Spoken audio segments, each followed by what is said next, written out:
Okay, this is going to be kind of a messy book review, I'm not even going to lie.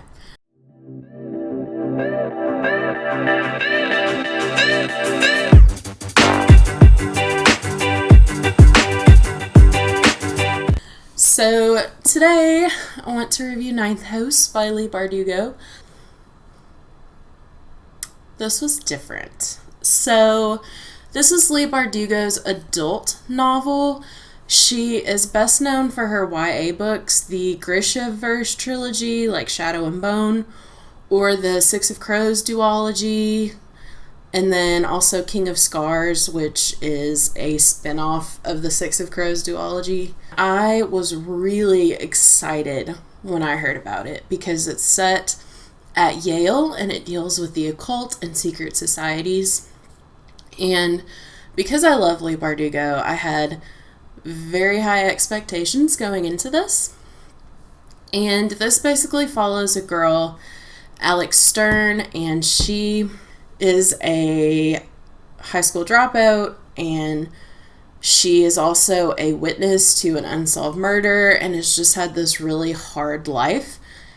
And she's probably the last person you expect to go to Yale, but here we are. Yale has secret societies with different kinds of magic, and the Ninth House is actually the ninth secret society, and their job is to basically police the other societies and make sure that they're doing what they're supposed to be doing and not crossing lines. So Alex gets in, starts her job. That's where the book opens. And there's suddenly a dead girl on campus that nobody seems to care about except Alex. And it really bothers her. So she decides to start investigating to try to figure out what really happened. She suspects some of the secret societies. So I have mixed feelings on this book. I waited for a little bit to do this review because I wanted to try to process my thoughts. I do think that the setting is phenomenal. It's at Yale. The author went to Yale, so it's very realistic, and you could definitely, the way she writes it, you can see the scenery and the atmosphere that she's creating in this book. And I love reading anything like secret societies, occult, things like that. And this is set in modern day, like they mention IKEA and different things like that. So it's very much set in present day New Haven. And the first half of this book is incredibly slow and very information heavy, which there's a point to it and there's a purpose, but it's very slow. So I read the first half of this book at the end of 2019 and then took a break because I just wasn't enjoying my time reading it. I was kind of in the slog of the book. But then I picked it up and read the second half, and the second half definitely takes off. So you have a lot of information build up, and it is important information. And then once you get all that, that's when the plot really starts moving. When I finished it, I gave it a 5-star, but I was so pumped from the ending. And looking back, I think I'm going to give it a 4-star. The characters didn't feel as fleshed out as Leigh Bardugo normally fleshes out her characters. Like, there are...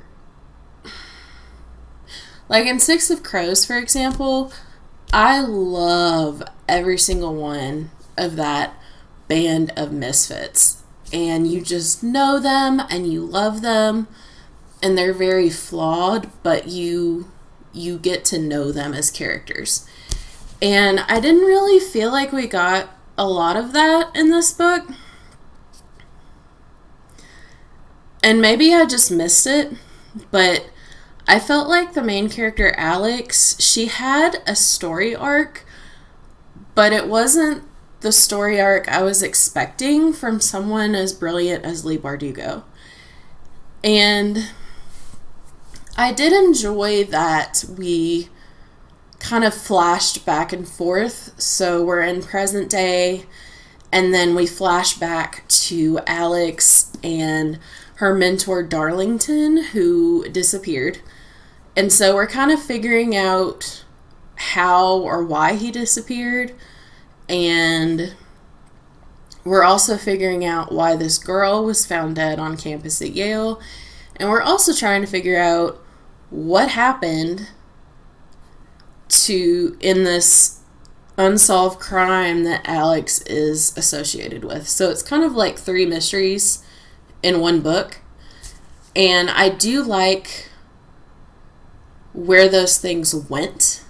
I was very satisfied with the answers to what happened, why did it happen, how did it happen. But it just took a while to get there.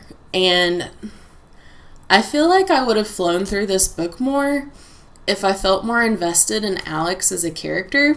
Without getting into spoilers, the first half of the book was just kind of so-so. Very kind of info dumpy, but it is vital information that you need to know. The second half of the book I really enjoyed, which is what allowed me to give it a high rating. Because then I was invested and the action started happening and we started getting answers to all these questions that we got at the beginning of the book, and we started to see more of Alex's relationships with other people. So 4 out of 5 stars. Also, there are a lot of trigger warnings that you should be aware of with this book. And this was a huge controversy around the time this was coming out, like when people were starting to get advanced reader copies. You should definitely be aware that there's violence against women, rape, sexual abuse, bullying, just some disturbing content. And I'm sure there's more, but those are the big ones. So if you think you can't handle those things, I would avoid this book. And I will say, I think this is a book that's not for everyone. Yeah, 4 out of 5 stars. And I'm going to go into a little bit of spoilers now. So if you don't want to be spoiled, thank you so much for watching this video. The usual spiel. And I'll see you guys in my next video. I have so many thoughts. The one scene in this book that is going to haunt me until the day that I die. There's this drug in here, like this magical drug called Merity. Kind of like a magical Rohypnol, but instead of giving it to the victim per se, you take it yourself and then you can influence people, make them do what you want. So, what's his name? Blake. He's using this drug to rape girls and film it and use that to basically manipulate and control the situation. And Alex takes this drug, goes to his frat house, gets him to be under her spell, and then makes him eat the shit out of the clogged toilet in the fraternity bathroom. And it's not just one person's, it's multiple people's. And then she gets him to grin at the camera and admit to what he's done. And I'm not gonna lie, when I read that, I had to take a break. And I really applaud this book for the condemnation of taking advantage of other people and rape and those really horrible, harrowing topics and events that people have to go through. It definitely addresses that and condemns it. And I guess just me as a person, while he did,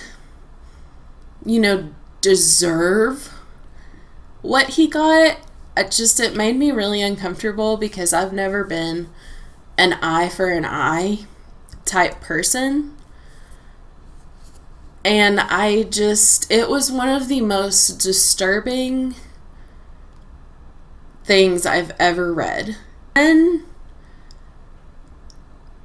when we finally find out what happened to Helly with Alex,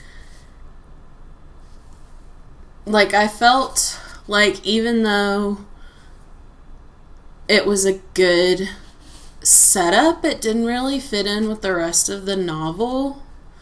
I didn't feel like it was as dark and atmospheric as all the things that happened at Yale.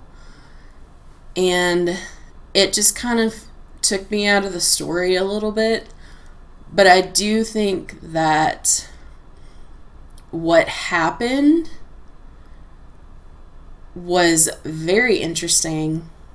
When we find out that these ghosts can get inside people and control them, explains so much. And I thought that was a really cool twist on that story.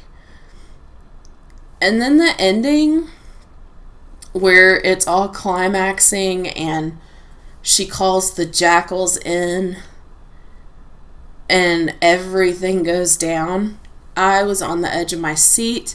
I flew through the last probably 100 pages because I just had to know what happened. And that's when I really started connecting with the characters because there were actual things at stake.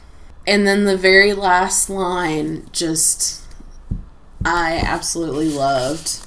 Who's ready to go to hell? So I'm very excited to read book 2. It was a good book. And it was very thought-provoking and really made you question your morals and your ethics. So I very much applaud it for that. Have you read Ninth House? If so, what did you think about it? Let me know. I would love to discuss this with you guys because I'm just... To quote the girl from Mean Girls, I have a lot of feelings. So, as always, if you like this video, make sure to give it a thumbs up and click the subscribe button down below. Thank you so much for watching, and I will see you guys next time. Bye.